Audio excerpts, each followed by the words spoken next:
Alex here with part 39 of the My Docket series on child custody and visitation. As with our previous videos, I'd like to take this opportunity to direct our viewers to part 0 if you haven't seen it yet. That is a video that contains the detailed disclaimers and the underlying purpose of the series. Two things that I will glaze over are, number one, I am not in the middle of this right now. My case is completely and totally over. It's closed. It cannot be reopened, and that's because my ex's parental rights have been terminated. Number two, the nutshell version as to the explanation of the purpose of the series is to give my viewers one big example of my 8-year-long high conflict child custody ordeal from beginning to end in chronological order. We left off with the order by the court setting a hearing in this particular case, and we're talking, I think, 2 videos back. So that's going to be part 37 of the My Docket series. The judge indicates that at this point, this is motion number 4, the conflict isn't ending, this case is ripe for review, those are his exact words, and so you're going to actually get to go into another hearing with me very shortly. There is also one additional ancillary document. It's totally not important at all, just mentions that I acknowledge receiving the benefits card, so I'm going to go ahead and tack that on to the end of this video. My mindset at the time was very nervous, very stressed out. The order from the court didn't indicate anything to be concerned about, but at the same time, the only thing scarier than preparing documents by yourself without an attorney is going into a courtroom by yourself without an attorney. And even though I have done that a few times thus far, I think it's been 4 times.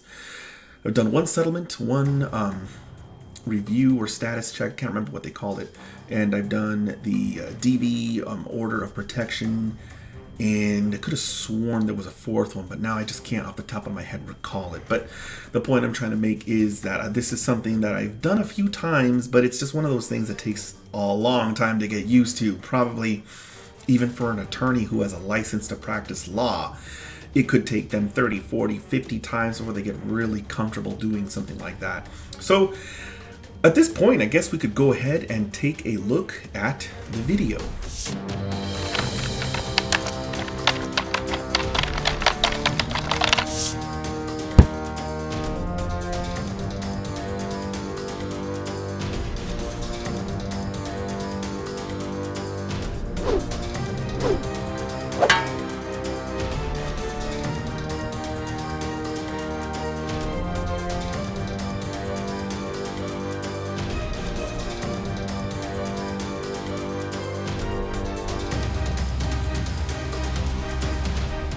Judicial District Court of the State of Nevada is now in session.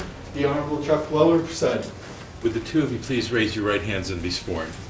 Do you and each of you solemnly swear that the testimony you'll give in this case will be the truth, the whole truth, and nothing but the truth, so help you God? I do. Have a seat, please.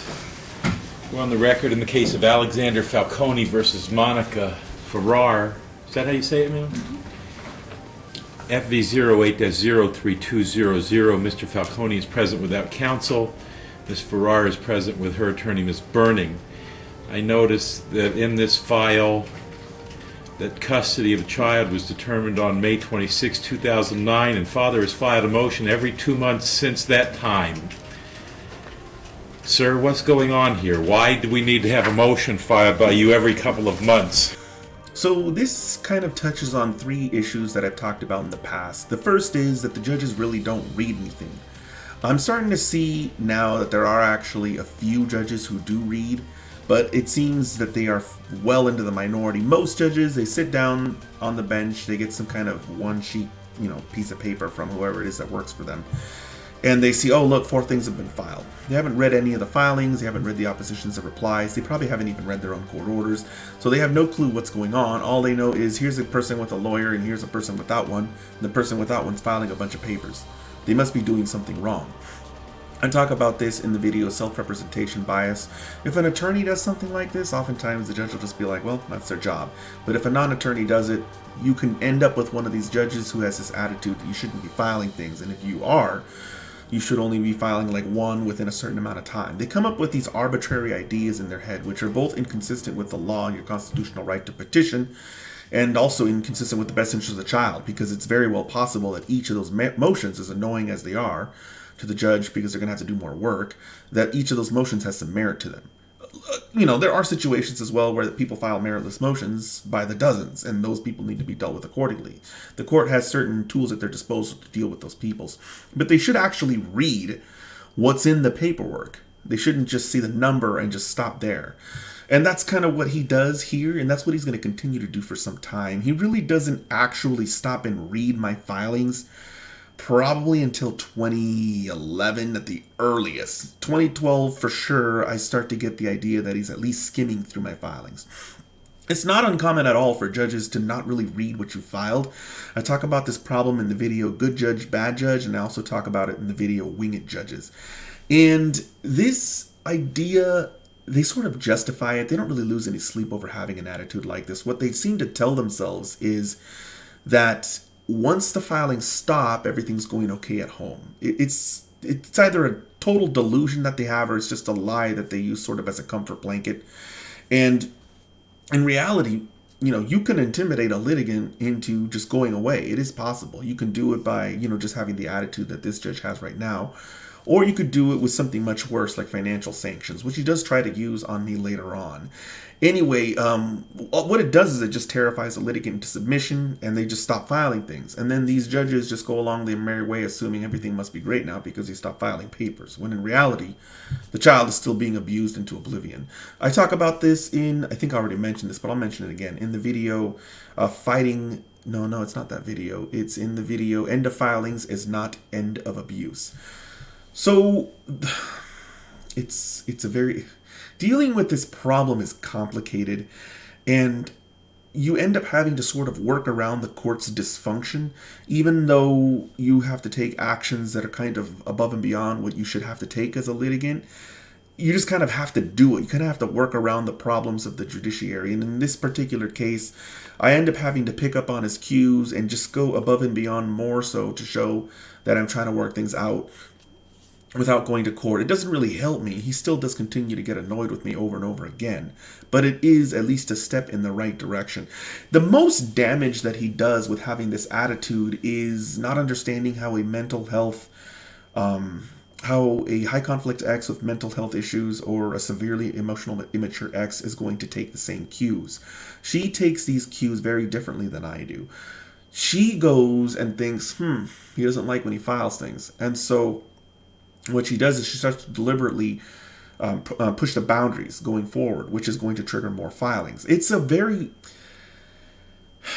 difficult way for an ordinary person to understand. It's not how a normal person approaches the world. We don't find ways to sort of game the system to create conflict. If anything, we, try to avoid conflict. But when it comes to my ex, and this is all in hindsight, at the time I had no clue.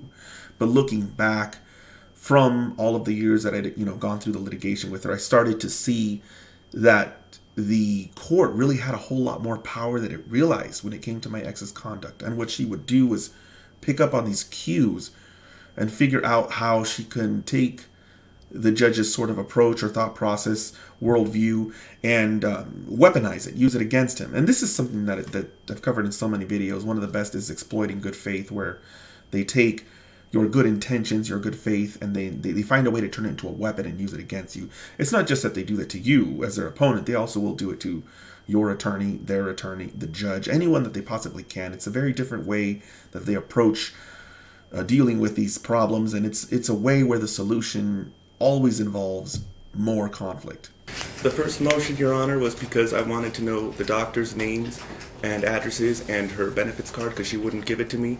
You responded that I should be aware of the doctor's names and addresses and that she should give me the benefits card. I wasn't able to get those without an order from you.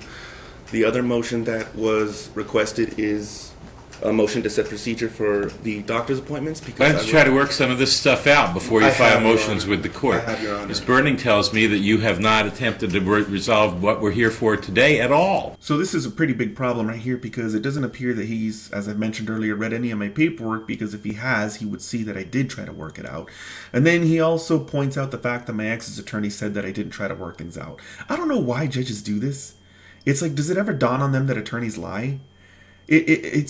It's very frustrating for me, even now, all these years later, to see a video like this, because he states, well, of course you're not trying to work it out. Your opponent's lawyer says you're not. It's like, get a clue, come on. They're my opponent. They're not always going to tell the truth. In fact, quite often they're going to distort the truth, or they're going to just bold-faced lie. I actually have an email that I sent to the defendant, and she basically... I'd like to see the email that you sent to the defendant prior to filing the motion in this case. Yes, Your Honor. I believe it was in the original petition, or it might have been in the reply to their response.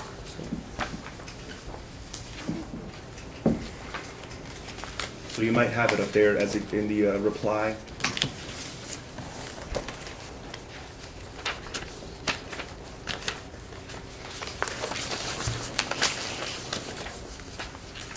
I have a video on this called Organizing Your Files. Definitely take a look at it. I didn't take too long to really pick up on this problem, and if I remember correctly, the way that I organized my paperwork was in chronological order from the data filing, and I don't know, there may be some better ways out there, but that's just one of the problems with me in this hearing, is that my paperwork isn't very well organized.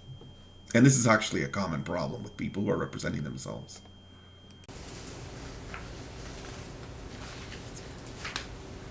Here it is, Exhibit 2.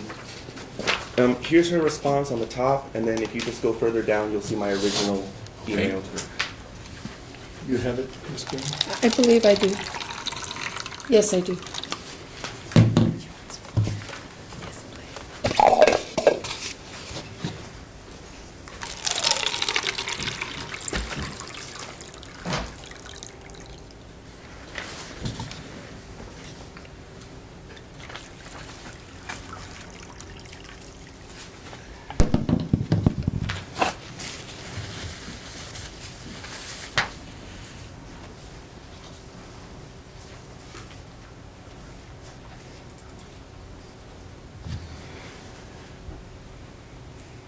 All right, so I'm reading something. It's from Alex. It's dated November 14, 2009. It says, Monica, you and more important Annie, Army have everything to gain from real communication.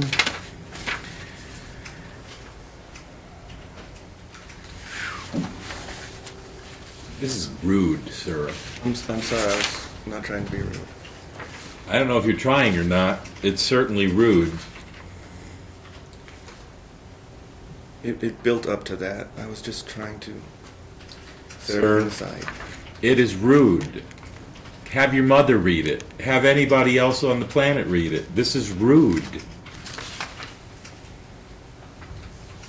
So this is what I was talking about in previous videos with regards to communication and why you cannot go into court thinking you're going to be able to really explain yourself. They don't care. Some of them do, but it's not really worth rolling the dice. By the way, I'm not sure what he really means by rude. It doesn't contain anything like an insult or like a devaluation of my ex. It's just that I suppose he's saying I should be more polite. The honest approach to dealing with this problem that's going to help your case is, again, to work around the court's dysfunction. I think ordinary people understand that during separation, especially when one party is being frustrated, whether it's not being allowed to see their kids or not being allowed to have access to information, it's normal for the other person to get upset and not necessarily be polite in responding because, hey, they're thinking that they're supposed to get certain things that any other parent should get, and they're not getting them. So typically an ordinary person is going to be at the very least displeased and at the very least rude. A lot of the communications that the courts get in situations like this contain F-bombs and all kinds of swear words, and as I mentioned, nothing like that is in there. But I think part of this is him just sort of trying to justify his initial perspective when he walked in, which was that I was the bad guy and she was the good guy. And then the other part is, as I mentioned, just the dysfunction of the family court. You cannot go in there thinking that you can act rationally, or I should say react rationally, and just explain yourself away. You're just not going to get an opportunity to do that. They're going to cut you off. They're going to say you're, a bad guy.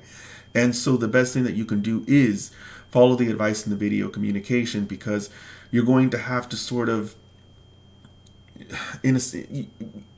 you're almost inhuman. You almost allow yourself to just basically have your rights frustrated and then override your own instincts, which are to be upset or angry, and just act like it's no big deal until you get to court. It's so difficult for me to tell people this because it's not fair. I mean, in a way, it sometimes feels like you are marginalizing a human being's emotions or their ability to react in frustration to, certain things that their opponent is doing that are just damaging to the child or unfair. But the courts aren't going to give you the chance to do any of this stuff. And if they are, you can't really say for sure that they will. You might get lucky and get a good judge who doesn't do what my judge is doing to me right now. But you just have to sort of err on the side of caution and assume you're going to get the worst possible judge out there. And as I mentioned earlier, you kind of, you lose a little bit of your humanity in the process, and you end up becoming sort of an emotionless machine just so that these judges can't find some reason to justify their initial thought or perspective of who you are, or what you're trying to do. Sir, you mentioned more things in your email than are in your current motion. Do you have plans to file another motion after we resolve this one today? I have no plans to file another motion. I do not. All of the issues that you want to have addressed by the court before the court in this motion? Yes, Your Honor. I do not enjoy going to court. This is all the issues. Sir, I'll take you at your word for that, but as I say, your email talks about more things that are in your present motion. Let me take a look here. I want to know if there's anything else you plan to come to court about. It's no? No, there's no. I want to get everything resolved today. You filed your first motion about a week after we had a custody determination, and you filed every 2 months since then. I want to stop this. If you have other issues, I want to talk about them today. Are there other issues that need to be resolved, sir? None from my point of view. Right. Then tell me what you want today. You awarded us joint physical custody so that we could both be a part of his lives. I would just like to be a part of the medical, dental, and vision appointments. It is not a good idea for us to both go at the same time because of so much friction, and even by her own testimony, she says that I harass her and that she's afraid of me. So even by her own testimony, she sort of supports this argument. I think it would be reasonable if we alternated appointments so that we could both be. Is there somewhere where you have proposed that to her? It wasn't in the email that I read. Oh, she didn't want to hear it. There were also other emails. Now, wait a second. You told me that you tried to resolve this with her prior to coming to court today, and you told me this email is where you did it. I didn't see anything in that email that talked about the plan that you are asking the court today in your motion. Did you present that to her prior to filing your motion? Show me. I didn't bring that one because I felt this was the best example, but as to the specifics of alternating appointments, I do recall bringing that up in the past. So you've got a big binder of papers on your table there, and you're telling me the one email that lays this out you didn't bring? So this is one of the things that, in my opinion, unscrupulous judges will do. It's actually a pretty insidious tactic. What he is trying to insinuate is that because I did not produce this particular email, then it must not have occurred and I'm just a liar. But the problem with this is there's nothing specifically planned about my declination to use the particular email he's expecting. I just chose the email that seemed most relevant to me at the time, based on my ex's opposition, and that is what's key. Now, it would be different if in my ex's opposition she specifically stated he didn't propose this idea of taking turns, because if she had stated that in her opposition, then I would have stated in my reply, yes I did, and I would have included the exhibit. But she didn't do that. She just stated that we didn't try to work things out.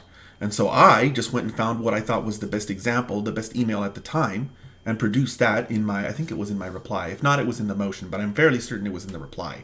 So this is one of the things that judges like this will do, and this is why you have to be careful going into a court assuming that the judge is going to be impartial. Oftentimes, like this judge, they come into court with an initial perspective, and it is very difficult to get them to change that perspective. And if you do show that they are not really accurate in what they assumed when they walked in, sometimes, like this judge, they're going to try to nitpick or find ways to sort of justify their initial attitude. And that's what he's trying to do, in my opinion, at this time. As I mentioned, this is insidious. It's totally unfair. But this is the kind of stuff that you have to put up with when you go through these cases. The only thing that I wish I would have done is I wish I would have objected to his characterization of my approach, and I wish I would have stated, Your Honor, had she stated in her opposition that she had this specific issue with me not producing an email showing that we tried to work out specifically the idea of taking turns, then I would have produced it on my reply. But I don't really know how to articulate that at the time. I'm just trying to, I don't really understand law, points, and authorities. I also don't know how to deal with this idea that some judges were they come to a conclusion first and they try to find a way to justify that conclusion. That's sort of reverse logic. I actually have a video on this topic. But I do eventually figure out how to deal with this judge. And this is really my first time in front of him where I get this idea that he doesn't like filings, and if I file things, he's going to be mad. It doesn't matter if they're meritorious. It doesn't matter if the child is hurting. It doesn't matter if your parental rights are being frustrated. He doesn't care about any of that stuff. All he cares about is that you're filing papers, and he's annoyed by it. No, Your Honor. Okay. I'm sorry, I didn't bring that email. Was it before or after the email that you sent me? That was the final email. There was minor emails building up to that, and that was the one where I was just trying to set everything aside so we could just talk about it. All right. So you want to alternate visits because you can't both be at the same place together. Yes, Your Honor. Okay. Is there anything else you want to say about it? Aside from that, to support it, we have a no contact order. So I mean, and that That order's in effect. Do you want to modify that? no, but I'm just saying that the no contact order is a good idea, and that is why I don't want a contact at those appointments. That's why I support alternating the appointments. So she alleges that you don't go to the appointments, and she notifies you of them, and you don't go. In regards to that, she only started to notify me when we started to talk about those things because she didn't want to alternate appointments. She wanted me to go there with her, but she knows that I don't like going to that stuff with her because she belittles me and argues, and right in front of everybody, in front of the doctors, whatever like that. Before we were separated, I went to every single appointment in her pregnancy, and I went to every single one of his appointments. It wasn't until after we were separated that showing up at these things with her there is not a good idea. We should not have any contact with these appointments. What are your boy's medical needs? Tell me what kind of appointments he's having. That's some of the things I've been trying to get details from her. Apparently he has allergies. As far as I know, that's all that he has for now. But this is a plan for the future. I don't want to have to bring this up later. Sir, I issued an order on this topic Oh, yes. a couple of months ago. Yeah, I have that here. Yeah, actually, there was some problems with that, too. You said she was notifying me, which is true, but she would usually notify me within 2 to 5 days, and you also said in your order that we were supposed to arrange the appointments together, and she never did that. So sometimes it would land on my work day, or I would... Are you alleging that she's in violation of the existing order? Yes, but I don't want... What I'm concerned about is I don't want that order to just continue. I don't want for us to both go to the appointments at the same time. So in that, yes, she was in violation of that order because she never once consulted with me to set the next appointment.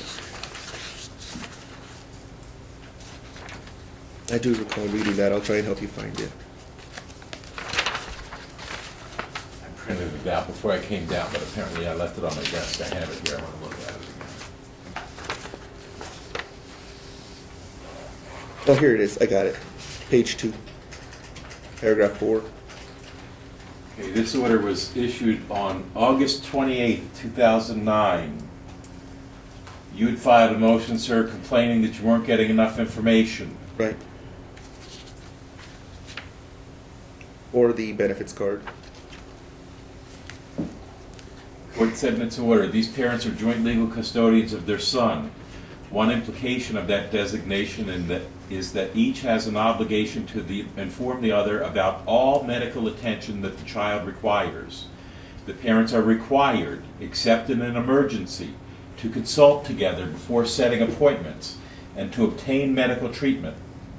Before setting appointments and obtaining medical treatment, each parent is to know in advance the name and address of any health care provider and the dates and times of appointments. This brief description does not detail every duty that the parents have. Parents are entitled to know everything about their children's medical needs and concerns.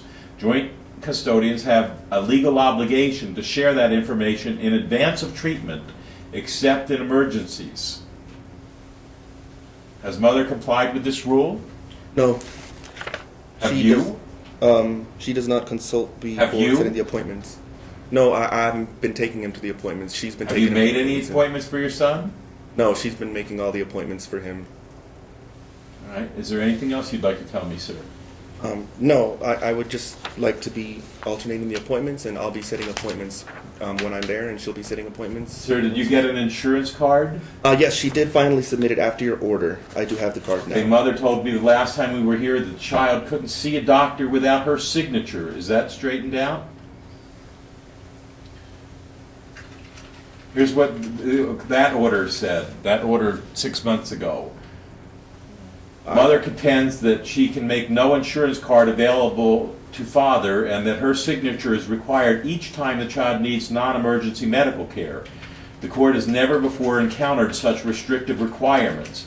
Mother is ordered to provide father with an insurance card within 10 days from the date of this order that will allow him to obtain medical attention for the child without mother's signature. Alternatively, mother is ordered to set a hearing within 10 days to occur within 45 days from the date of this order. If a hearing is required, mother is ordered to arrange that an insurance company representative appear telephonically at that hearing to explain the unusual limitations that mother describes. Sir, do you believe you have a card that allows you to seek medical attention for your child without mother's signature? Yes, I have the card, and the medical people I've talked to said that doesn't sound like it makes sense, that the card should be fine to get care for my son. All right. Is there anything else you want to say here this morning, sir? No, Your Honor. Ms. Berning? Your Honor, a couple things. Ms. Farrar has wanted to work with Mr. Falcone through me. Mr. Falcone has not contacted me by letter. How about your client? When these emails went back and forth, did she send copies to you? She eventually sent copies to me. Eventually, how long? After he filed the motion. Okay. What we, Miss Farrar, concerning the medical card, that's what she had been told, was that she needed her signature. She provided the card to the court, to Mr. Falcone. We do have, as far as consulting with setting appointments, she has notified him as far as setting the appointments. I realize that doesn't meet the court's, what the court wanted to have happen, and I advise my client of that what maybe we need to do is to have her suggest some dates that might be convenient for him. How many times do we need to come back to court to this? And I don't mean to be... I understand, Judge. We're doing this every 2 months. This needs to stop. Yeah. I mean, I issue an order, it says this is what you need to do in advance. Yeah. They both just ignore it. Your Honor, my client would like to address the court. There's also one other issue that I think we're going to need a resolution, and that has to do with vacation. Mr. Falcone presently is in litigation with the state of Nevada trying to get rid of my client's fictitious address. You attached it as an exhibit, Right. and I read his petition. Right, and he's still in process with that. What we had provided him in order to contact her concerning issues as far as vacation goes was a mailing address. And he determined, as far as vacation goes, not to use that mailing address, but to use the fictitious address, which caused the notification to be out. It caused notification to be what? In other words, it was returned. He sent notification. It never got to my client on time. Where did he send it? He sent it to the fictitious address. Isn't that where he's supposed to send it? No, there's a mailing address that's always been listed. That is, and we did a notice of the mailing address. Wait a second. So, she gets a fictitious address It's not from the always Secretary of right. State because she's in fear under the Right. confidential address program, and he's not supposed to use that address? yes, I'll have my client explain. They don't allow acceptance of mail at that address. They have to, each witness has to... That's confusing to me. Is there a letter or something that explains to him, mail this not to the address that I'm giving you, but to a different address? Yes, I'll Yes, have my Your Honor. client explain. Okay.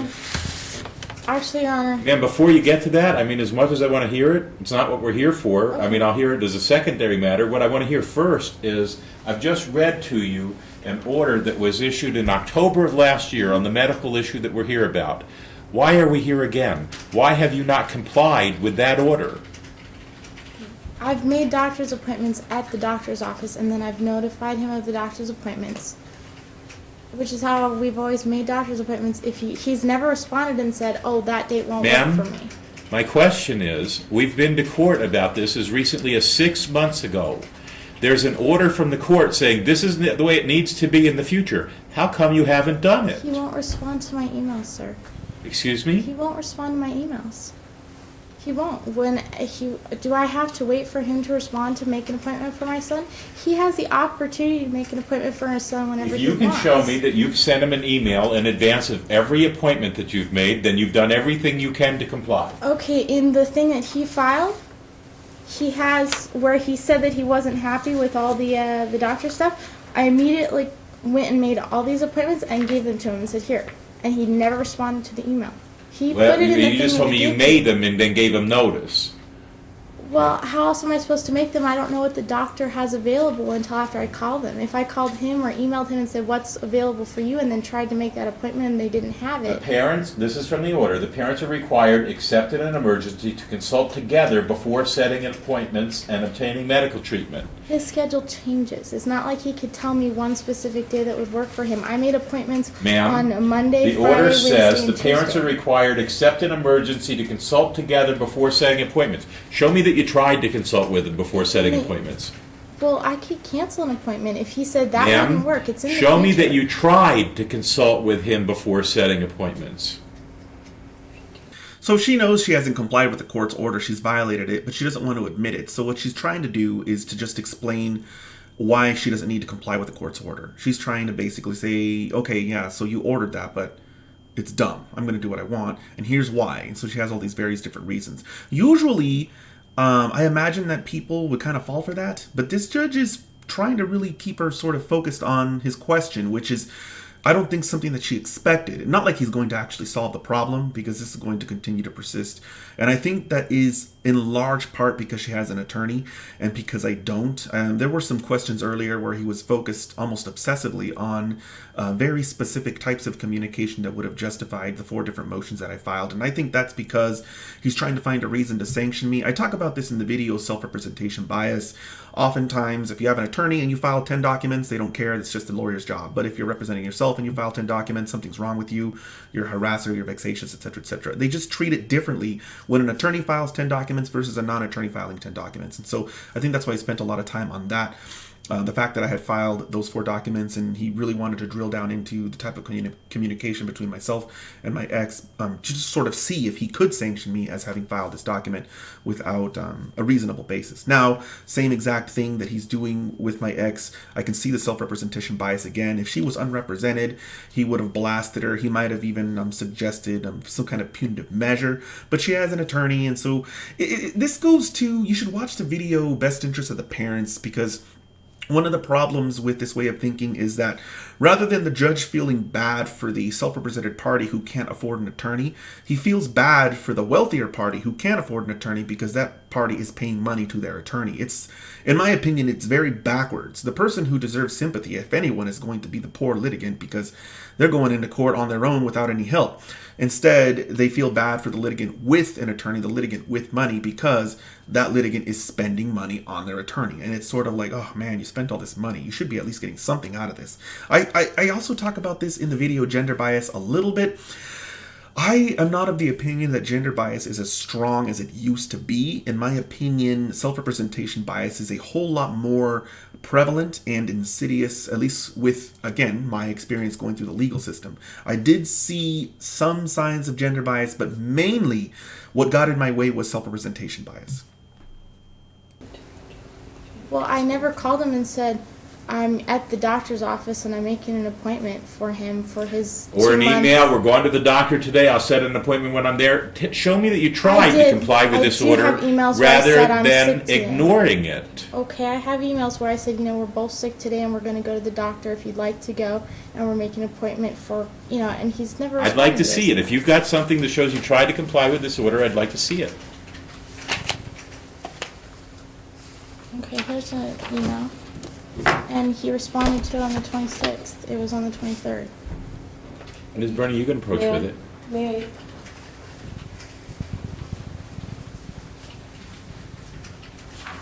All right.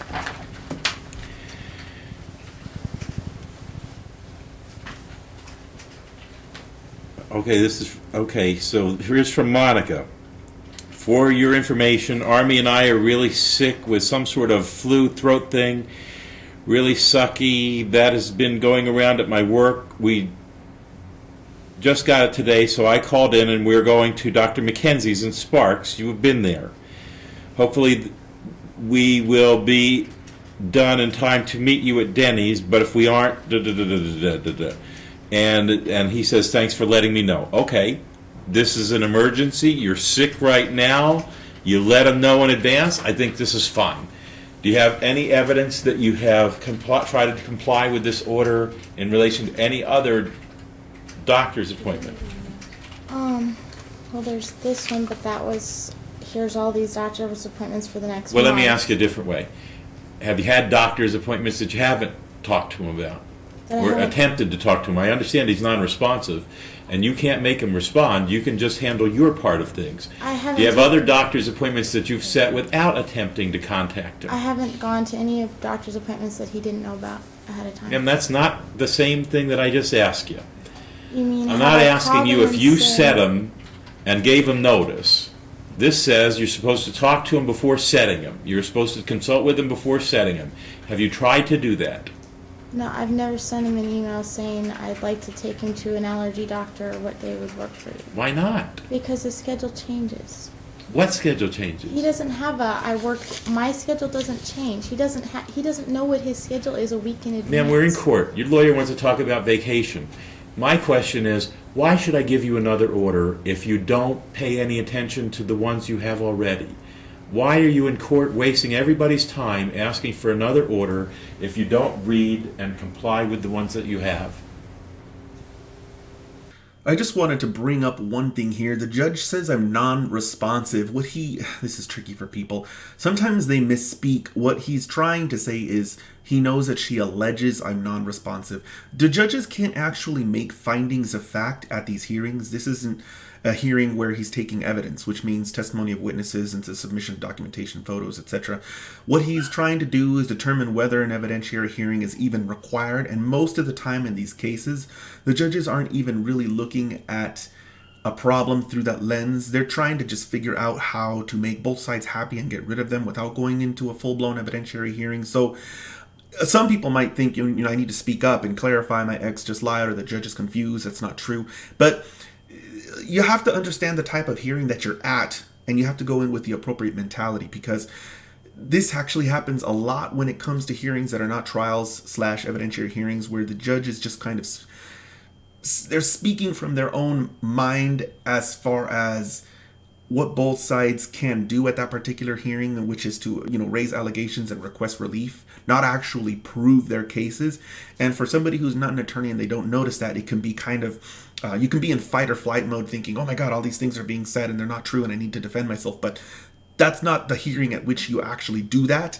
That's the hearing at which you determine whether or not you should set a hearing later to actually do that. So I could say he's mistaken that I'm non-responsive, but what he probably meant to say is he understands that she alleges I'm not responsive, and that's not the point of his question. He's trying to ask her specifically why she's not complying with the order.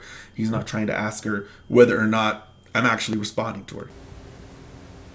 I'm sorry, Your Honor. I thought I was. Ma'am, I'm not asking you to be sorry. Well, no, It's a but, real question. I'm- Why have another order if you don't if you don't care what they say? I do care. And I thought I was. I thought by telling him the dates that I had made appointments and giving him the opportunity to respond back and say that I really want to go to that one won't work for me, can we change it? Let me read this never to you again. responds to The it. parents are required, except in an emergency, to consult together before setting appointments. So in the future, I should send him an email and say, I'd like to take him to the doctor. What day would work for you? And what does that language mean to you? It's been the order since October.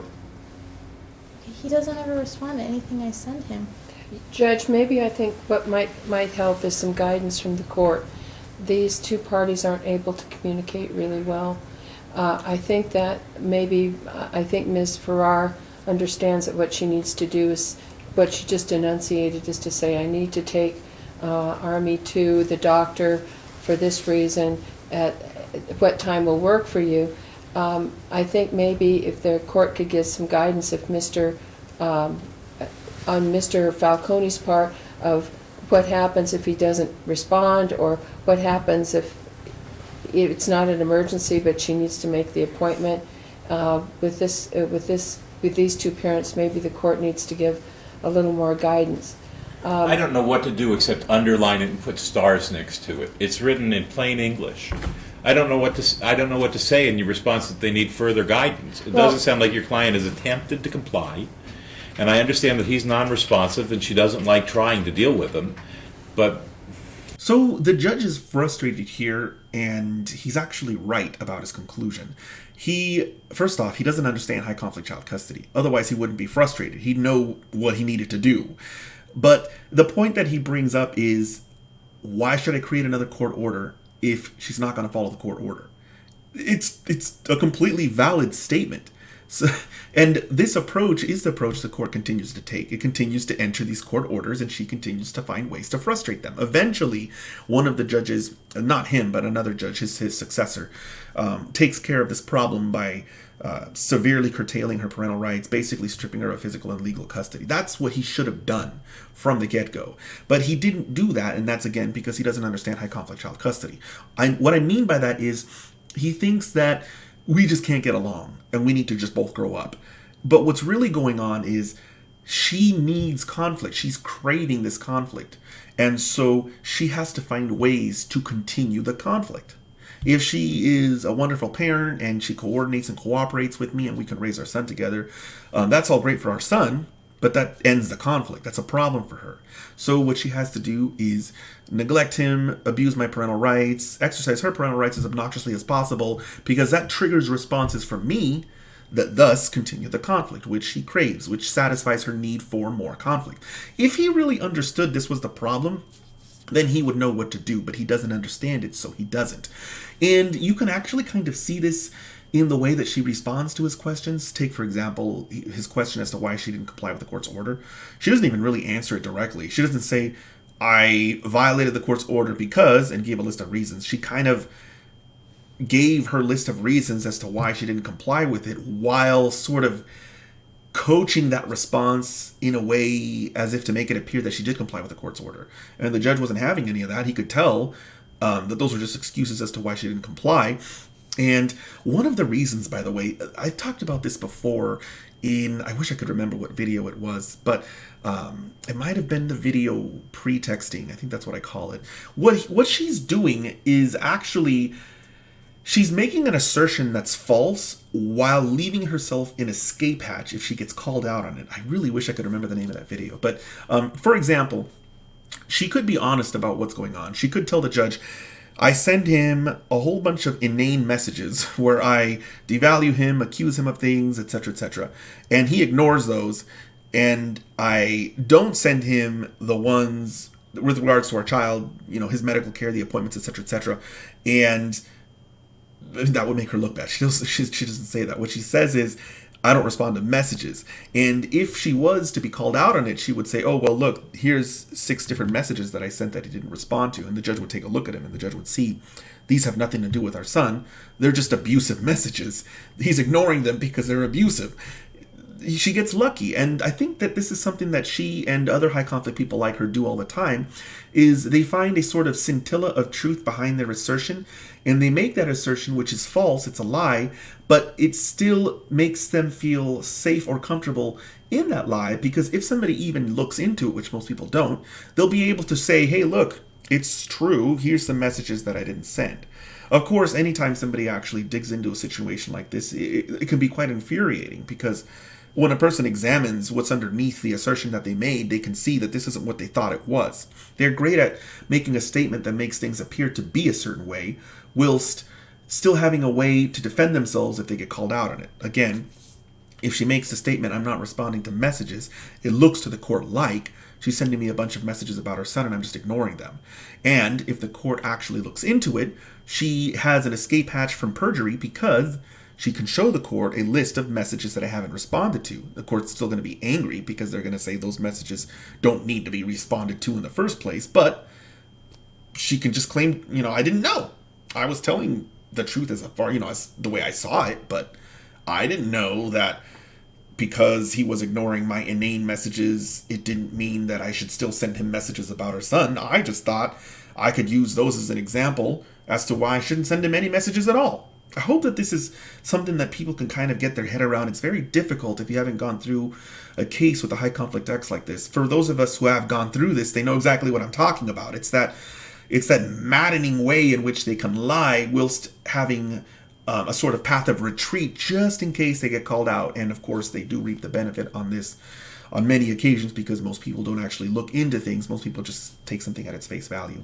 My client doesn't want to come before the court. The court's absolutely right. None of this has been her motions. She wants to try to work something out. She doesn't want any direct contact with Mr. Falcone. She wants to do it by email. If Mr. Falcone, if I could just ask the court hypothetically, if there's no problem, if she needs to she wants to make an appointment, she emails Mr. Falcone, and Mr. Falcone gets back to her and says these days will work. Then they have a dialogue via email, and she can set the appointment with the doctor. That's fine. But if he doesn't get back to her with what's a reasonable amount of time in order for him to do that so that the child doesn't miss the Ms. appointment. Berning, your client has never attempted to do that, according to what I've been told here today. I agree, Your Honor, I agree. And what I'm asking, I don't want us to be, I would like for this to be the last hearing this court has on this issue for a long, long time.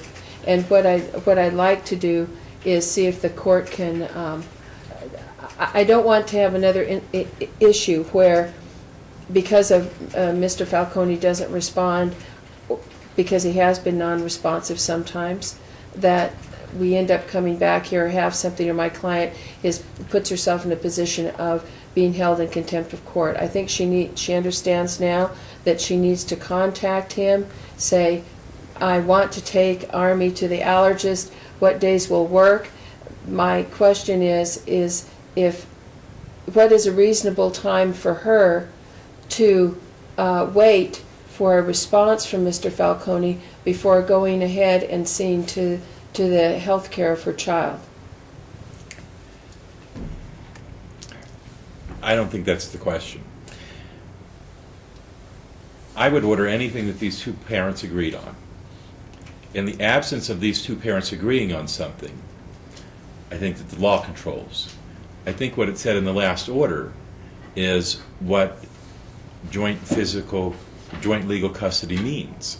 I think if you read the most recent Rivero decision, Rivero 2, it specifically says parents need to try to agree on things if they're joint legal custodians. If they can't agree, they need to come back to court. I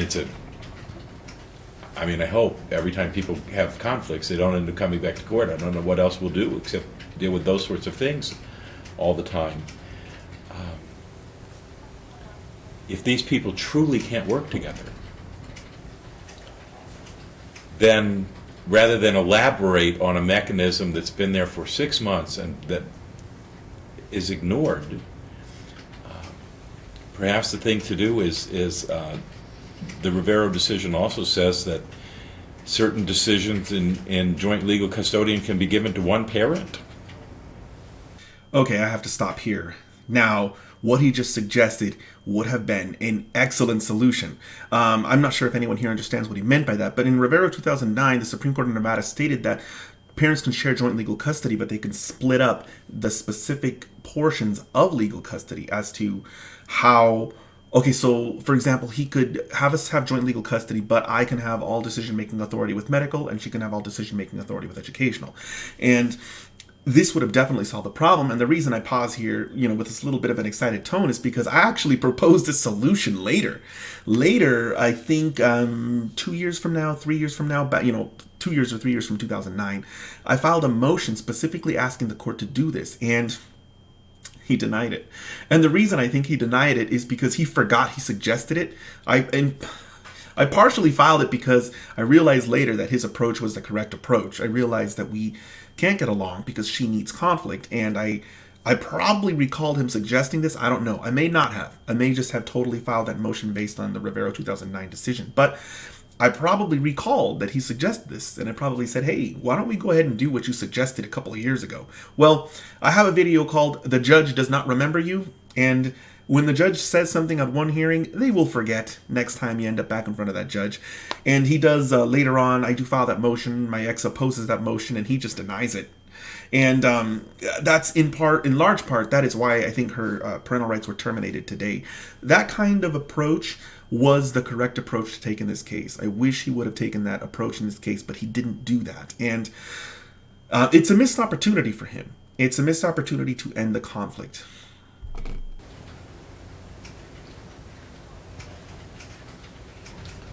So I suppose that one thing we could do is what you said. We could describe the procedure more thoroughly than is in the last order, with some hope that if we do it a second time and talk about it with some more sentences, that maybe somebody will pay attention to it this time. Or maybe we just need to scrap it all and come up with something else if these people are absolutely unwilling to communicate with each other. One moment, Your Honor.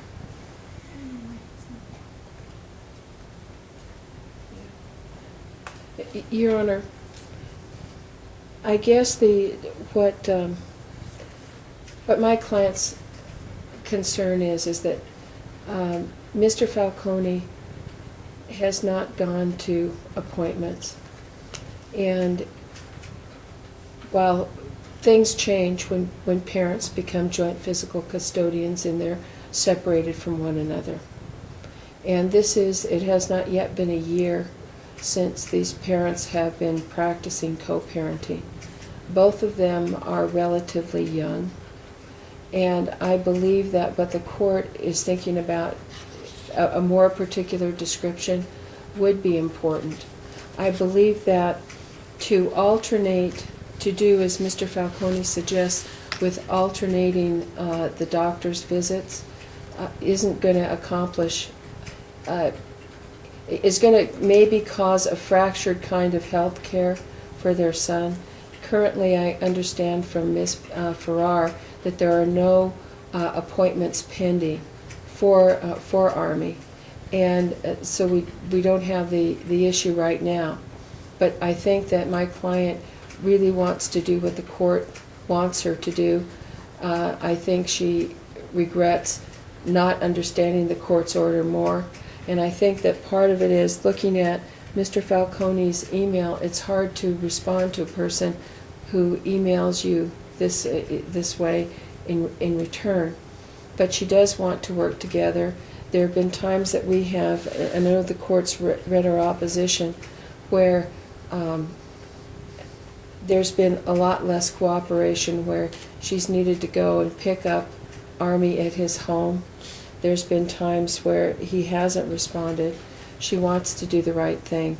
She does not want any direct contact. She's fine with email contact. She's made every single one of the exchanges. He's been the one that hasn't made the exchanges. She hasn't come to this court for an order asking the court to somehow admonish him for those reasons. She's really trying to do this. That's why I think that, Your Honor, if you could maybe define that a little bit clearer for these two people in this way, and also define on the vacation issue the mailing address, so that there's no ambiguity. And let's finish this medical one, and then we'll do the vacation. Sir, I'm not going to order alternating parents in medical visits for the child. I'm just not going to do it. It's artificial. It's not a. It would. I agree that it would be it might result in inconsistent medical care for your child. I don't find that it's in the child's best interest, and I find that what really has to happen is you two need to either find a way to cooperate together at those medical appointments, or one of you needs to stay away. Your Honor, if you aren't gonna, if you're gonna dismiss this motion, then she can call me and I will set future appointments, or she can email me and we'll set appointments in the future together. If it becomes a problem where we just can't cooperate, then I will just surrender that responsibility to her. It's unfortunate that I think this was her goal from the beginning, because she didn't try to do any of this stuff until I told her that I wanted to alternate appointments, but I will. Okay, so definitely don't do what I just did right there. That is a pretty standard response, I think, from anyone who's a non-attorney. They're going to think that the judge on the bench is God and there's nothing you can do about it. But the reality of the situation is that we have appellate courts. And when judges make statements like that, or if they, even worse, they enter an order, you can actually seek relief from the Supreme Court of Nevada. He is 100% flat wrong about what he just stated, and the Supreme Court of Nevada articulated the reasons as to why in a decision called Mosley v. Figliuzzi.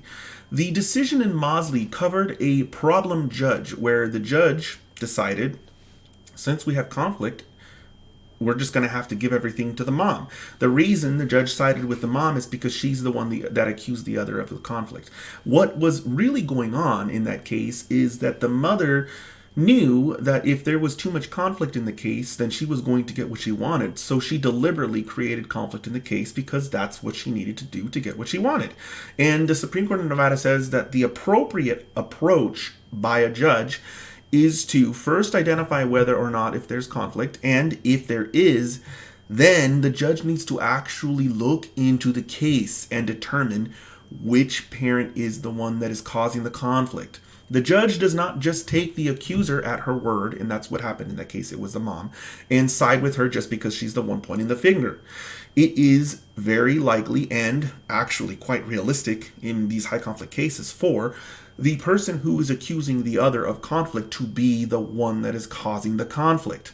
Now, had I actually gone through with what I just suggested, our son would be horribly probably disfigured in the sense of his mouth. By the time I was able to intervene, he had 5 crowns and 2 extractions. He would have probably lost all of his teeth if I actually went by what the judge suggested and what I conceded to. But later on, I figured out that judges make pronouncements from the bench that are inane. They just do, and you are well within your rights to just ignore him. This is the first one that I've heard from him, but he brings up another one later on where he tells me to stop bringing up my ex's mental health issues, and I just go ahead and ignore him because pursuant to the Nevada revised statutes, the mental health issue of your ex is relevant to the best interest factors. When the judge makes an oral pronouncement from the bench that is illegal, you can nod your head and agree with him and just ignore it later on. And luckily, I didn't actually go by with what I stated here at this point in time. Even though I stated, yeah, if there's too much conflict, I'll just back off, I'll just go away. I didn't actually do that. Later on, the conflict does continue, and I disregard my statements, and I do continue to fight her. And I do eventually prevail, and our son is eventually pulled out of the conflict. But I do want to make sure that my viewers understand, don't do this. If your judge makes some kind of ultimatum on the bench like that, that's not consistent with the law, or that's not consistent with the best interest factors, which are the law, you don't have to concede it. You can say, I guess you could just stay quiet if you really don't want to confront the judge. And later on, conduct yourself accordingly, file the motions that you need to get the relief you're requesting. Or if you really do feel cornered, at least understand that his oral pronouncement from the bench is ineffective for any purpose anyway, at least in Nevada. What he states from the bench is not effective. And if he did include something like that in the court's order, then you can appeal it and get it taken up to the Supreme Court of Nevada. But yes, I'm going to go ahead and wrap this up now. I did say that I was going to go ahead and back off if there was too much conflict, but I didn't actually do that, and it's good that I didn't, because our son would have suffered had I done that. Sir, if I thought you were if you were the rational one and she's just unreasonable and ignores court orders, it'd be real easy. But I've read your email and it's rude. And it doesn't appear to me that either of you are interested in complying with the court order. It's charitable to say that somebody didn't understand it. It's not written in difficult English. I don't think you two want to cooperate, and I think you each want to do what you want to do, as opposed to, I don't know why you come to court, frankly, because you're going to go away and do whatever you want to do anyway. Aside from this, for the most part, she follows her court orders and I follow my court order. This was just an issue that was, I guess, vague or misunderstood. And like I said, if you're going to dismiss this order, I'll receive I'm not going to calls. dismiss it, I'm going to deny it. Deny But it. I'm willing to come up with something, if the two of you can agree on something that will work, I'm willing to order whatever the two of you can agree on. If she calls me and I don't respond within 3 days, she can make the appointment, and How about if she just makes the appointments and gives you notice of them? if she gives me, The reason I'm hesitant here is because I know she will give me notice, but she'll schedule them on my work days on purpose. And that's exactly what does happen going forward. We'll deal with that when the next hearing comes up, though. it's tricky because I'd rather not have to take days off work. Usually when I ask for a day off, it would be better if she called. I will pick up and answer, and we said it right then and She there. doesn't want to talk to you. Okay, if she sends an email, I'll give her the best days. And if I don't reply within 3 days, if that's your concern, she can just go ahead and set whatever day. So she sends me an email when he's going to the doctor. I'll tell her what days are best. She tells me the day, and then I'll request the day off. What I'm going to try to do is give her days that I usually have off anyway, so that it doesn't interrupt my work schedule. And when you set medical appointments for your child in non-emergency situations, how long would you guess it typically you set them in advance? A month? A couple of weeks? Yeah, A month? sometimes a couple weeks if they could get me in sooner, sometimes a month.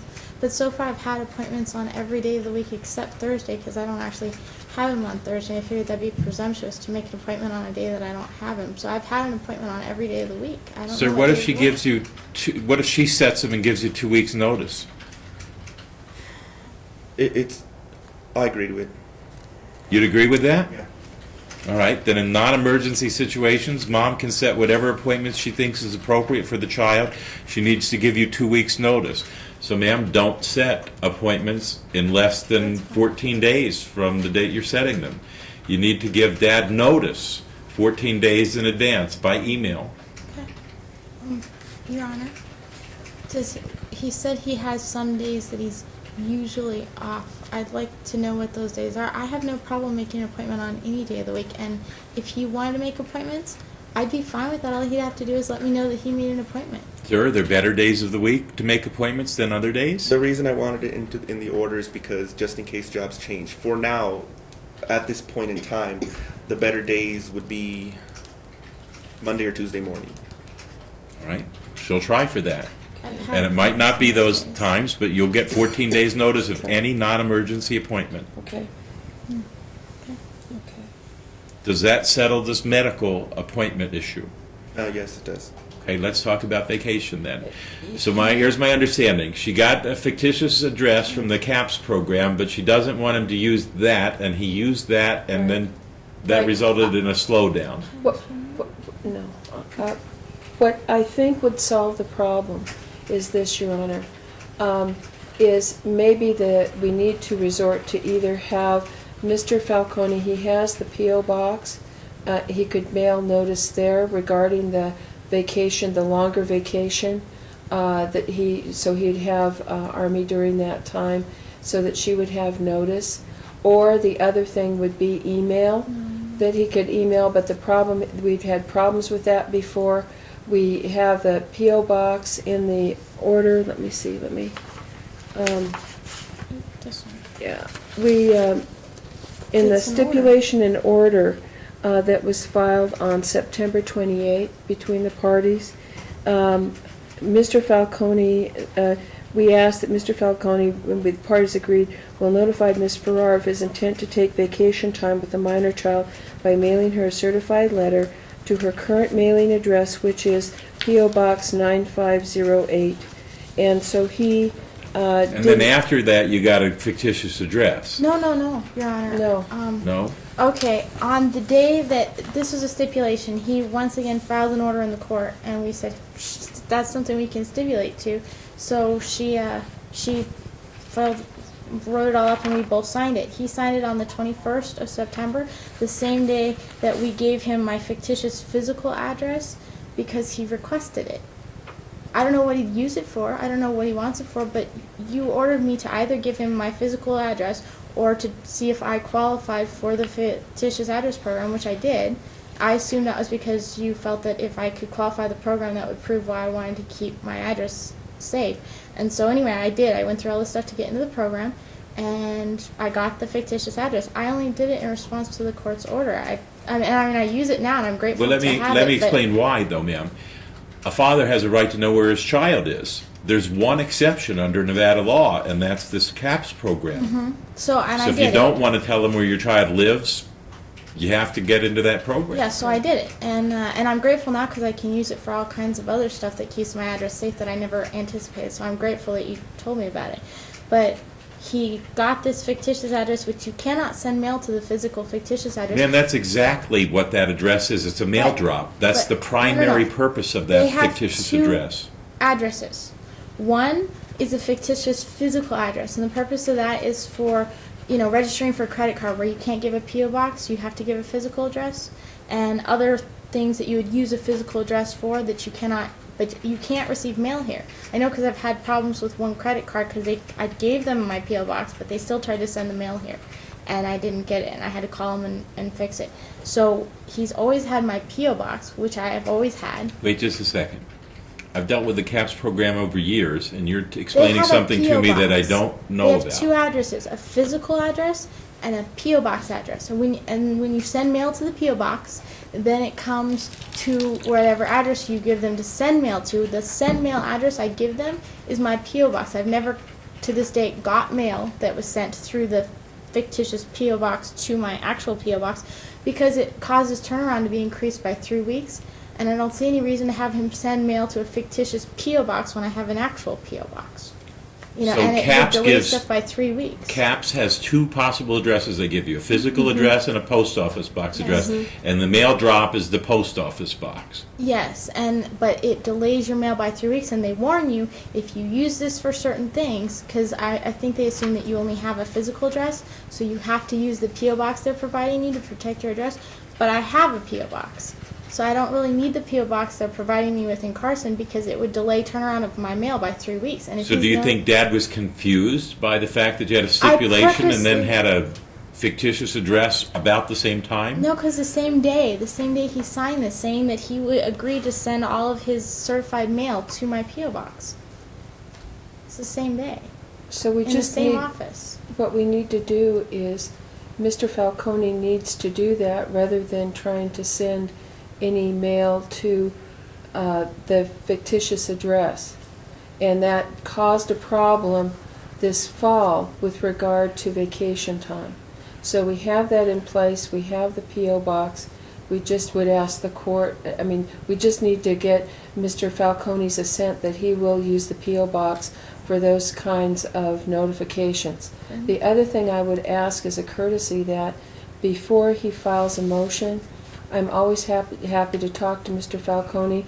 When we did the stipulation in order, he came to my office, he was able to read it, we went over it. I'm always happy to do that. I would ask, though, as a courtesy, if there are other things that come up where he feels like he needs to speak to someone, that an email is not enough, that he contact me. Ms. Farrar and I are in fairly close contact, and it relieves her, and I'm happy to talk with him so that he does that prior to filing a motion with the court. Mr. Falcone, there were two issues that were raised. Address them one at a time, please. To the fictitious address issue, we already took care of it. I was confused. I didn't know mail would get bounced back. They informed me. They told me to mail it to the P.O. box, please. I said, okay, sounds fine. I don't want to have So to. you're going to use the P.O. Yeah, box there's no problem for at all all. purposes, okay? I just didn't know that was going to happen. All right. And then contacting her. Sometimes I contact her and she gets back to me quick. Sometimes I contact her and again. When you and say she gets her, nothing. who are you referring to? Kathrine Berning. Okay. So I'm kind of concerned about that because that kind of forces me to go through her. If the order says that I must contact Kathrine Berning before filing a motion, I hope that the order would have some stipulation that says if Kathrine Berning doesn't get back to me within 3 or 5 days, that I can proceed with the motion. I don't have any issues right now, but I don't want to get trapped into something like that where I contact her and then I don't get a response for months or something like that. So this request is illegal, and the Supreme Court of Nevada held that It's actually a case that recently came out. It's Bautista v. Bautista, and the example in that case actually sounded more reasonable than the one in this case. In this situation, my ex's attorney is basically asking for an additional rule of civil procedure that I have to abide by, which, by the way, is not reciprocal. It's just only going to apply to me. That I have to notify her and give her a certain amount of time before I file a motion with the court. This is something that they do to vexatious litigants. And even in those situations, that is very, very strictly controlled by the Supreme Court of Nevada. In this situation, it's closer to what they discuss in Bautista. And what happened in that case, as I mentioned, it's more reasonable. That judge stated that parties had to mediate at least 2 times before they could file a motion in his court. Again, it's illegal. It violates the constitutional right to petition for redress, and the Supreme Court of Nevada in that case held that the judge was in dereliction of his duty to sit and preside over cases. But despite the fact that it was even more reasonable than what my ex's attorney is asking for here, it was still overturned on appeal. Everyone has a right to access to the courts. The court cannot impose restrictions like this. It's a violation of a constitutional right. The one exception is for vexatious litigants, but as I mentioned, that process is very strictly controlled, and certain findings have to be made by the court. The court has to take evidence, and ultimately, the restrictions imposed are very narrow as it is.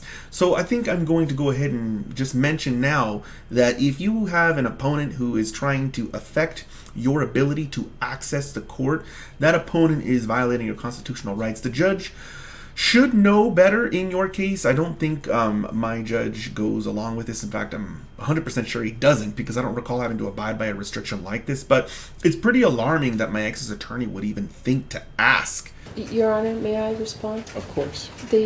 What I would suggest, perhaps, is that if Mr. Falcone he's litigating the matter for himself, if he would want to put something in writing in a letter to my office with a date that 10 days, the way that lawyers usually do it, to respond, I'm happy to do that. It's a good way to keep things in front of another lawyer, a lawyer. That's one thing to do, is something written. Another, I'm always happy if I see his phone call come in.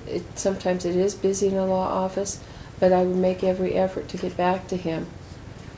If there's a 10-day thing, not opposition. I'm not going to impose a 10-day thing. Mr. Falcone, here's the deal. Yes. Ms. Berning's an attorney. She's got responsibilities in life. She's got a personal life, too. She goes away on vacation. She's involved in other things.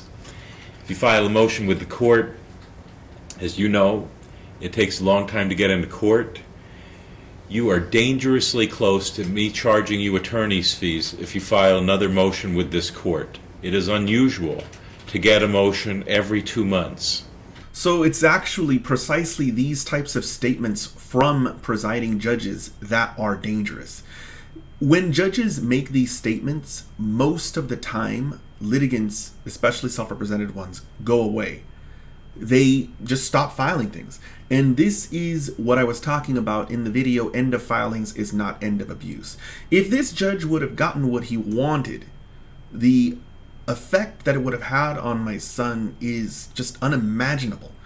I needed to continue to file papers and, or I was going to say papers and pleadings. Well, I guess in a way pleadings too, because of the other cases I opened up.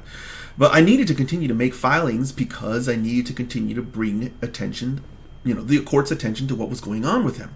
And this is one of the things that really grinds my gears, when judges terrify litigants into submission just because they don't want to do their job. What he needs to do is review the papers to determine whether or not they have merit. But he continues to obsess over the number of papers that have been filed. He also obsesses over the fact that the papers that have been filed were in a very short amount of time. These are arbitrary measurements. None of these things actually are looking into the substance of the filings. All of this aside, the real damage that he did in this case is based on the cues that my ex began to read. His attention is focused on me, And the reason he's focusing his attention on me is because he thinks I'm the problem. And the reason he thinks I'm the problem is because I'm the one that's filing papers. The parent who is filing papers is the one that is creating more work for the court. And the court usually will see that parent as the problem. I can't even say that it's just because he's a new judge, because he's not. He has a tremendous amount of experience. He's just got these preconceived notions in his head that lead him to conclude that whoever's filing papers is the problem parent. Anyway, what I was trying to say was the real damage that he has done in my case, and that's only because I just happened to reject his advice or his suggestion. The real damage that he did here is allowing my ex to pick up on these cues, because she takes his statements right now and she runs with it. She sort of internalizes, she memorizes what he's stating here. And so she gets this idea, okay, he does not like when Alex files papers. If Alex files more papers, Alex is going to get in trouble. He's going to get punished. He's going to have to pay my attorney fees. So from her perspective, she needs to trigger more filings. She needs to cause more violations of my rights. She needs to cause more abuse and neglect to get that conclusion that she wants, which is for me to bring her back to court, to look like the bad guy because I made another filing, and to get in some kind of trouble with this judge. It's unfortunate that I had to go through this. In fact, I cringe. I mean, I can't help but say I'm actually quite angry with his statements, just because I can imagine most litigants wouldn't actually do what I did, which is to just reject his statement and continue to file papers and pleadings in his court, or in, the court. But that doesn't help all the other people who would abide by the threat and just go away. And that doesn't help the children of those parents who are unfortunately being abused or neglected into oblivion. Okay, you are very close to me finding that you are abusing the process by not acting reasonably prior to filing motions with this court. Okay, you need to do what you need to do to have contact with the other side and try to work things out. And rude emails that you show me aren't a reasonable effort to try to resolve things. I understand that people are emotional and get upset about things. Write your email, sleep on it over a weekend, send it out on Monday after you've had a chance to think it over and eliminate all the rudeness, and just say plainly what it is you're trying to accomplish. You're going to get a lot more cooperation if your side of the communication isn't difficult. You can't change the other side. I've heard her complaints about you. She can't change you. The only side you're responsible for is your side. And I'm telling you, just looking at your side, you are extremely close to being sanctioned financially for making these folks come to court with a lawyer every time you've got something else you want to talk about. Save them up. Do a couple at a time. Try to talk to the attorney first. Send a nice, civil email rather than a rude one. Those things will help you avoid sanctions. I understand. Filing multiple motions on, this one's on the same topic that we were in court about 6 months ago, with a rude email in advance, with no contact with the attorney. Those are the things that will get you fined. I understand what you're trying to say. Right. So I could have tried to argue with him here and actually have him look into the emails, but the judges, they don't really want to look at any of that stuff. The best thing that you can do is work around the court's dysfunction going forward. Even if the request expects more of you than it would some ordinary person reacting to what they perceive to be a violation of their rights, it doesn't matter. Just do what they're saying as long as it doesn't violate your rights, which in this case it really doesn't. Some of the other things that I've gone over in this video do violate my right, would have violated my rights if I went along with it. But this particular request it's not going to hurt me to do it, so I should do it. It's better to not argue, and it's better to just work around the issues that the court has. Again, I talk about all of this in the video communication, where you do have to sort of learn how to turn yourself into a machine. You have to react without emotion despite whatever it is that's occurring to you. And the reason why is because it just makes it more likely that you're going to prevail given a poor judge or an incompetent judge. You can't just assume you're going to go into a court with a judge who actually wants to get into knee deep into the issues and figure out which is the right parent. Usually, you're not going to get that type of parent. I talk about this, or that type of judge. I talk about this in the video, good judge, bad judge. Usually, you're going to get a judge who's there for the paycheck, not necessarily is just against you from the get-go, but they really just don't care. And for that type of judge, you want to put on the best presentation possible, even if it requires you to sort of accelerate your ability to detach emotionally from the conflict, which is hard to do. I don't think these judges understand just how crazy making these high conflict cases are, but for the best interest of your child, you're just going to have to do it to make it so that your likelihood of success, your likelihood of prevailing is as high as it possibly can be. And I do eventually get really good at this, and it does eventually really pay off. What else should we talk about today? May I talk to my client? Of course.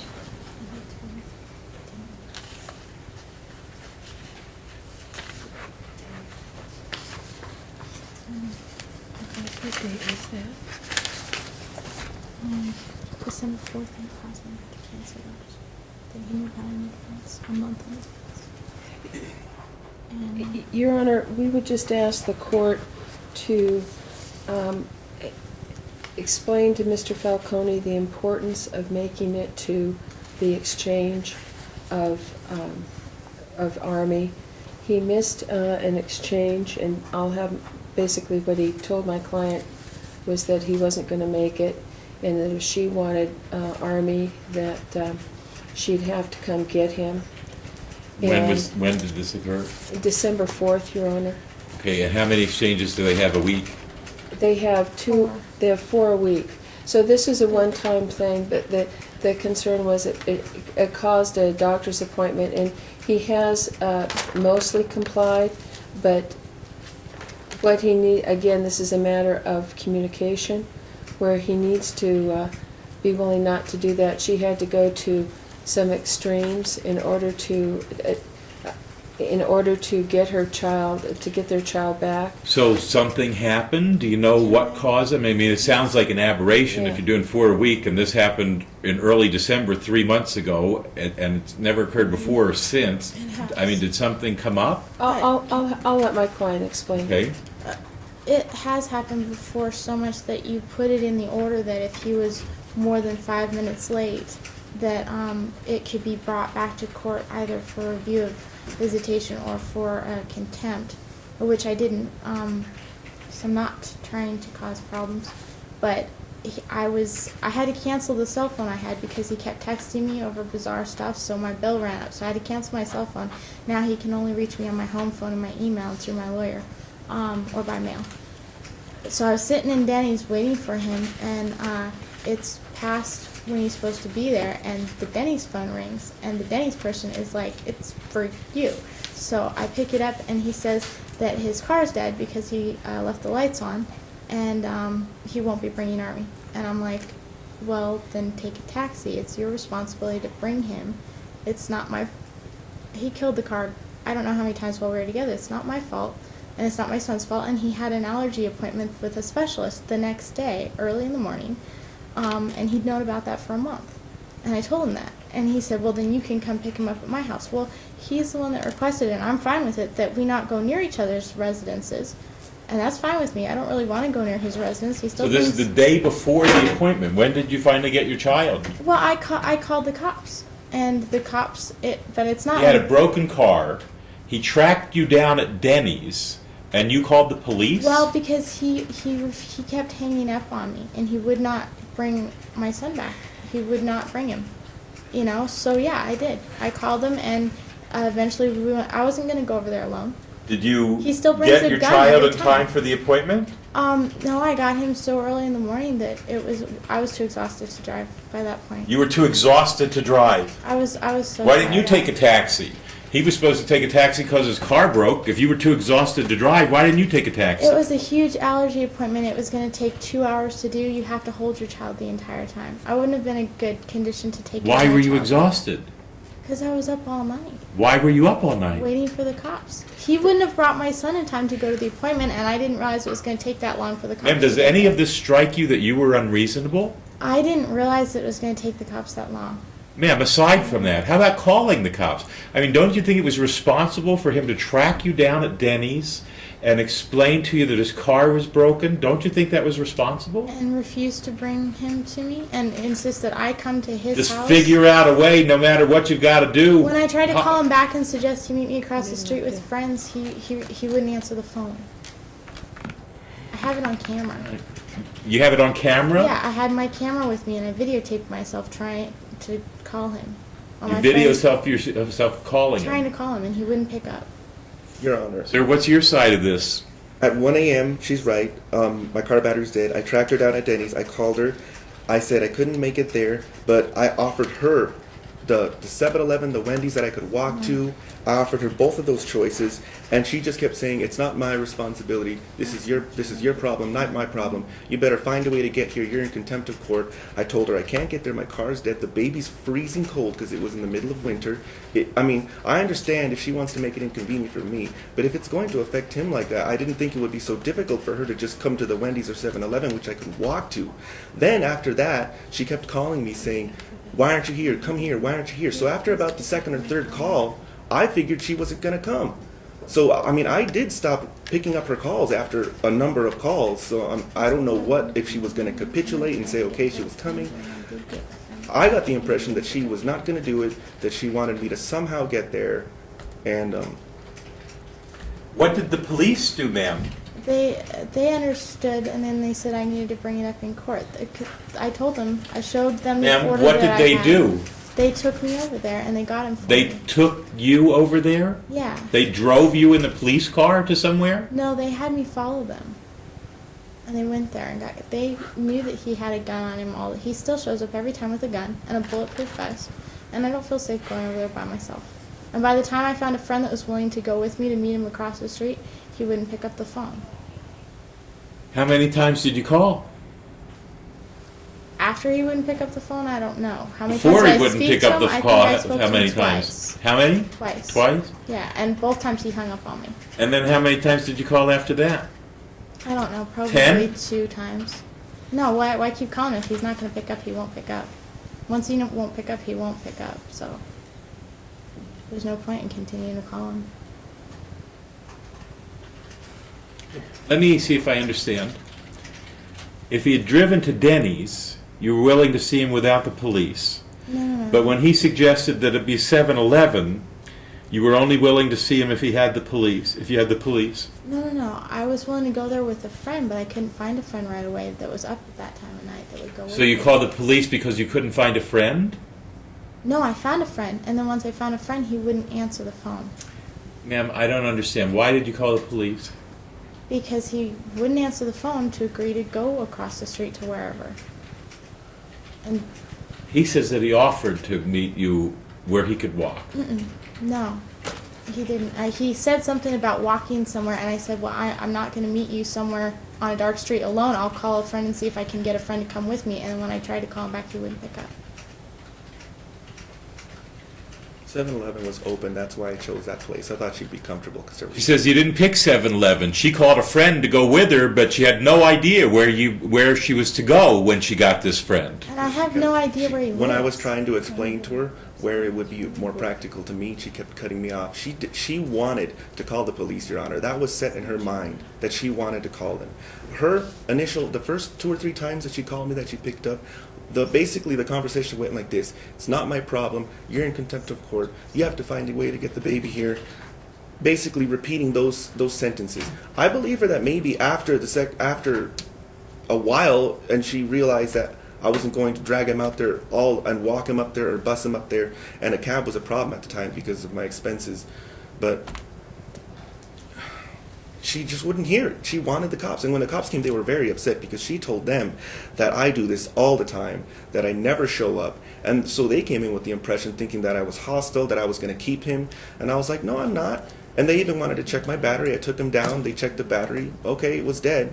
They thought that she was being unreasonable. They didn't know why they had to be there for a child exchange. They didn't know why we couldn't do the corner. And they also said that when they asked her about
the description of the events that I heard for this midnight exchange at Denny's, all I have is some observations. I wasn't there. The stories are somewhat conflicting.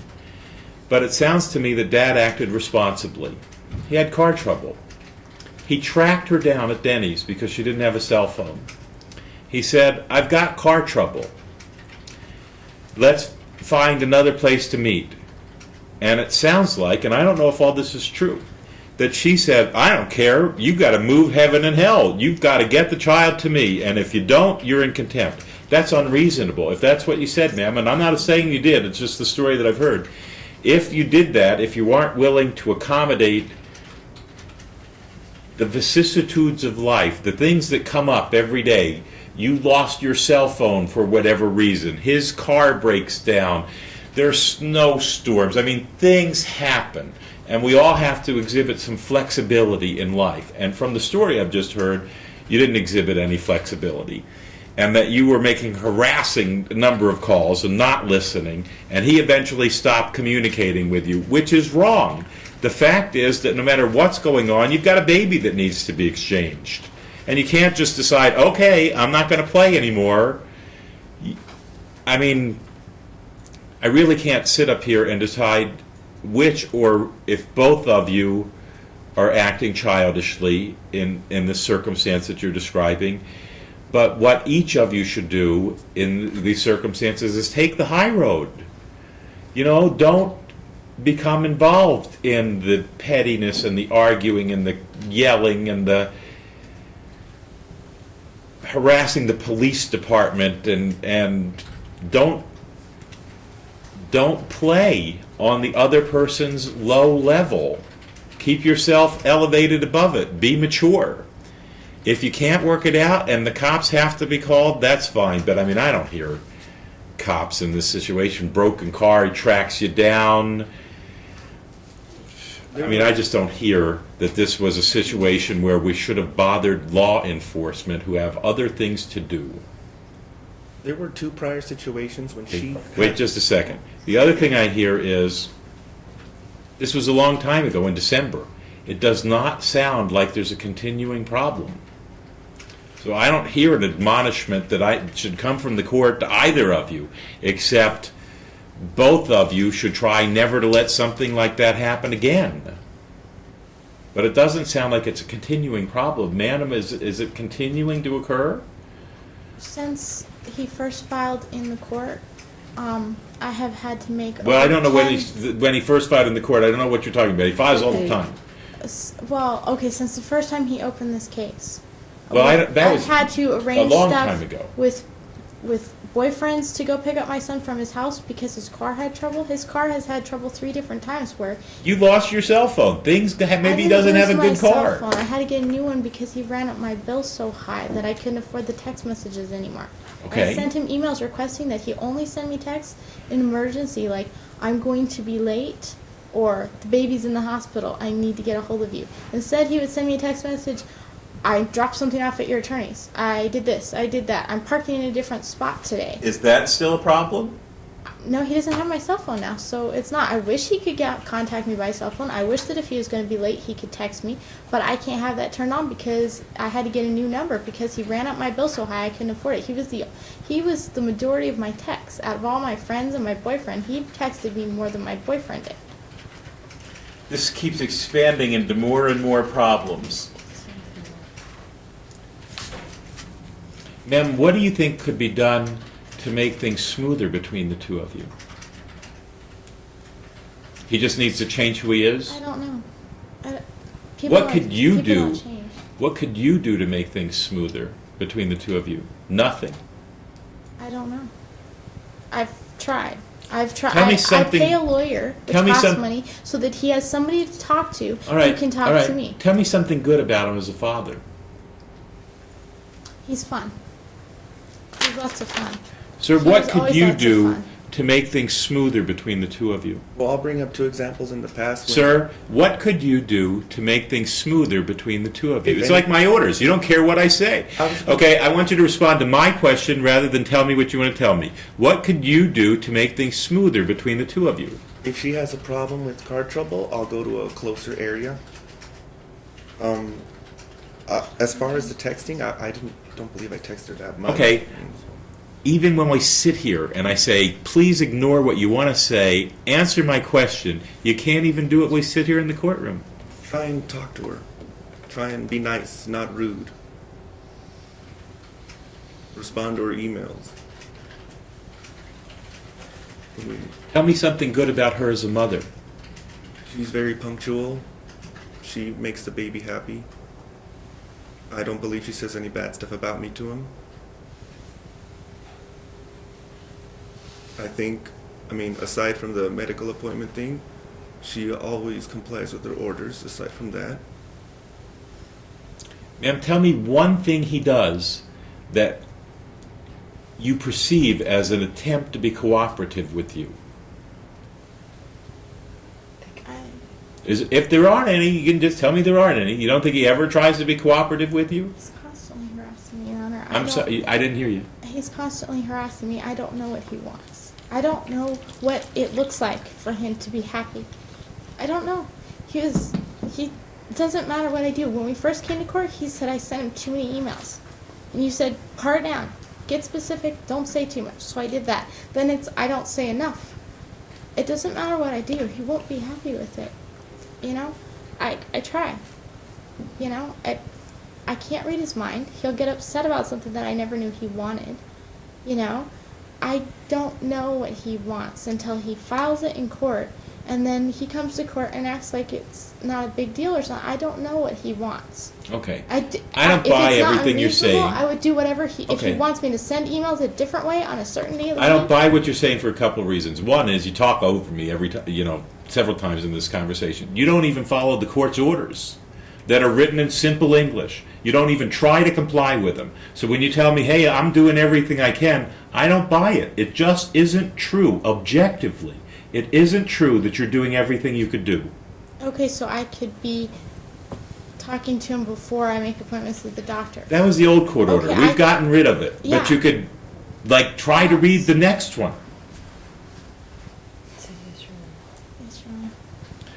I'm not trying to beat you up. What I'm asking the two of you to do is focus on how terrible and dysfunctional this is.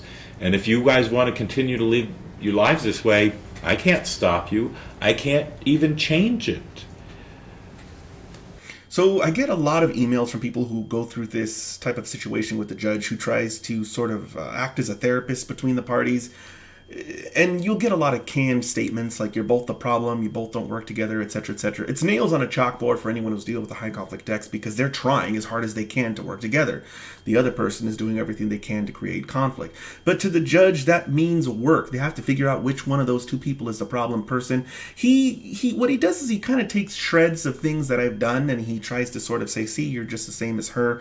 The only real credit that I can give this judge is if you have a low conflict parent that's in the situation, they will take your advice, hopefully, and over time, it'll become much more clear who the problem parent is because the high conflict parent won't be able to stop. They will take all of the advice that the judge gives and they'll turn it into a weapon. They'll find some way to take his statements or her statements and find a way to either prolong the conflict or to punish their ex. Whereas the healthy parent, they're going to actually adapt, they're going to grow, they're going to evolve. And so I can, say that in this sense, what he's saying does eventually work. It does eventually come to light. Unfortunately, he doesn't ever actually try to solve the problem. As the years go on and it becomes more and more clear that she's the abuser, he continues to try to just find a way to patch things up. And I think that is mainly because of the fact that she has an attorney. I think if she was unrepresented, he would have taken action a lot sooner and he would have solved the problem. But it eventually came to the point where he had to recuse himself. And then a new judge takes over and she immediately sees the problem. The first hearing we have in front of the new judge is a modification of custody. She takes swift action and she solves this by modifying custody, boom, and we're on the right track to this being no longer a situation. There is more conflict, but she continues to take decisive action. She takes her legal custody rights. She bans her from going to appointments. The other judge is much more decisive, much more courageous. He kind of just gets stuck in this role as a sort of as the guy who's trying to say you both need to work it out and move on. Again, the one benefit of what he is saying is that coincidentally, the good parent will start to become more obvious. But I use the word coincidentally because he doesn't actually do anything with that. He just keeps doing the same thing he's doing. It takes another judge to actually figure out what the problem is and to do something with the benefits that he has coincidentally or accidentally triggered to occur as of this date, which is for me to become better and better at looking like the better parent.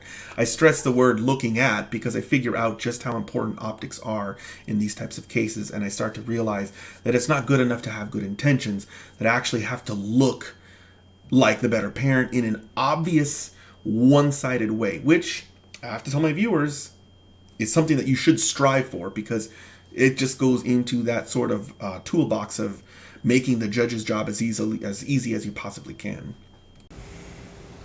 I mean, it has to come from you, and you can't make him be somebody else, and you can't make her be somebody else. You can only do what you can do. You can only do what you can do. If you both make efforts, maybe things will get a little better over time.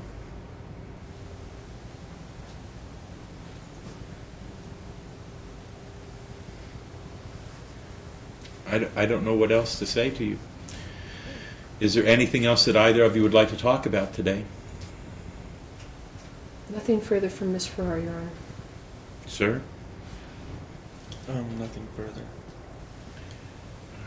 Would you prepare an order, please? Good luck to you both. All rise. Here we have my ex's acknowledgment of receipt of health insurance card. Very short document. I'm not sure why she bothered to get something like this. Maybe she was worried that the judge needed to know in advance that I did get this health insurance card. And so, I mean, I don't want to speculate because I have no clue. This is definitely not something that's ordinarily done. But I do recall going, I think, probably to pick up a child support check.